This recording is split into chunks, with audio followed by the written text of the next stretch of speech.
حضرت جابر نے مقنع صحابی کا نام ہے، ان کی عیادت کی، بیمار تھے، چلے گئے عیادت کی، پتہ ہے نا عیادت کا کتنا ثواب ہے۔ صبح اگر بندہ جاتا ہے اپنے مسلمان بھائی کی عیادت کے لیے، شام تک 70,000 فرشتے اس کے لیے رحمت کی دعا کرتے ہیں۔ اور اگر شام کو جاتے ہیں اللہ کی رضا کے لیے اپنے مسلمان بھائی کی عیادت کے لیے، صبح تک 70,000 فرشتے اللہ تعالیٰ کے اس کے لیے رحمت کی دعا کرتے ہیں۔ اتنا ذریعہ مسلمان کا مسلمان پر حق ہے، اللہ کے نبی کی سنت ہے، صحابہ کی سنت۔ یہ نہ دیکھو فلاں میرا رشتہ دار ہے تو میں نے جانا ہے، فلاں میں بیمار ہوا تھا وہ آیا ہے تو میں نے جانا ہے، نہیں آیا تو میں نہیں جانا۔ نہیں، فرمایا رشتہ دار ہو نہ ہو، قوم قبیلے کا ہو نہ ہو، وہ تمہارے گھر آیا ہو نہ آیا ہو، اگر مسلمان بیمار ہو گیا ہے تمہارے اوپر فرض ہے، اس کا تمہارے اوپر حق ہے کہ اس کی عیادت کے لیے جاؤ، اس کی بیمار پرسی کے لیے جاؤ۔ تو یہ صحابہ کی بھی سنت ہے۔ اور یہ صحابی رسول حضرت جابر مقنع رضی اللہ تعالیٰ عنہ بیمار ہو گئے، ان کی عیادت کے لیے گئے۔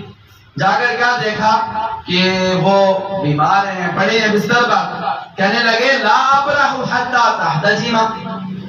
تو حضرت جابر نے فرمایا میں اس وقت تک واپس نہیں جاؤں گا جب تک آپ حجامہ نہ لگوا لو، میں اس وقت تک آپ کے گھر سے واپس ہی نہیں جاؤں گا۔ جب بندے کا بہت مخلص دوست ہوتا ہے نا، قریبی دوست ہوتا ہے، تو وہ جب بندے کے پاس آتا ہے بیمار تو لازمی بات ہے وہ پوچھتا بھی ہے اور ساتھ دوائی کا بھی پوچھتا ہے، یار ڈاکٹر کے پاس گئے ہو، دوائی لی ہے نہیں لی ہے۔ بات اتنا ہوتا ہے صرف پوچھتے ہیں، بات زیادہ قریبی ہو نہ، کوئی لے کر جانے والا نہ ہو ڈاکٹر کے پاس، وہ کہہ رہے چلو یار آپ کو ڈاکٹر کے پاس لے چلتے ہیں، آپ کے لیے دوائی لے آتے ہیں۔ تو انہوں نے کہا کہ میں اس وقت تک یہاں سے اٹھوں گا ہی نہیں، آپ کے گھر سے نہیں جاؤں گا جب تک آپ حجامہ نہ لگوا لیں۔ اور ساتھ ہی یہ حضرت جابر بن عبداللہ رضی اللہ تعالیٰ عنہ کہنے لگے، کیا کہنے لگے؟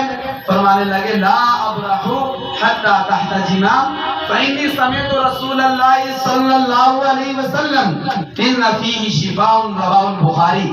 فرمایا میں نے اللہ کے پاک نبی سے یہ سنا ہے، حضور نے فرمایا حجامے میں اللہ نے شفا دی۔ آپ بیمار ہو گئے اللہ کے حکم سے ہوئے ہیں، لیکن اللہ کے نبی کا یہ حکم ہے کہ اللہ تعالیٰ نے حجامہ میں شفا رکھی ہے، تو میں اس وقت جاؤں گا جب تک آپ حجامہ لگوا لو، پھر جاؤں گا تاکہ اللہ تعالیٰ آپ کو شفا عطا فرمائے۔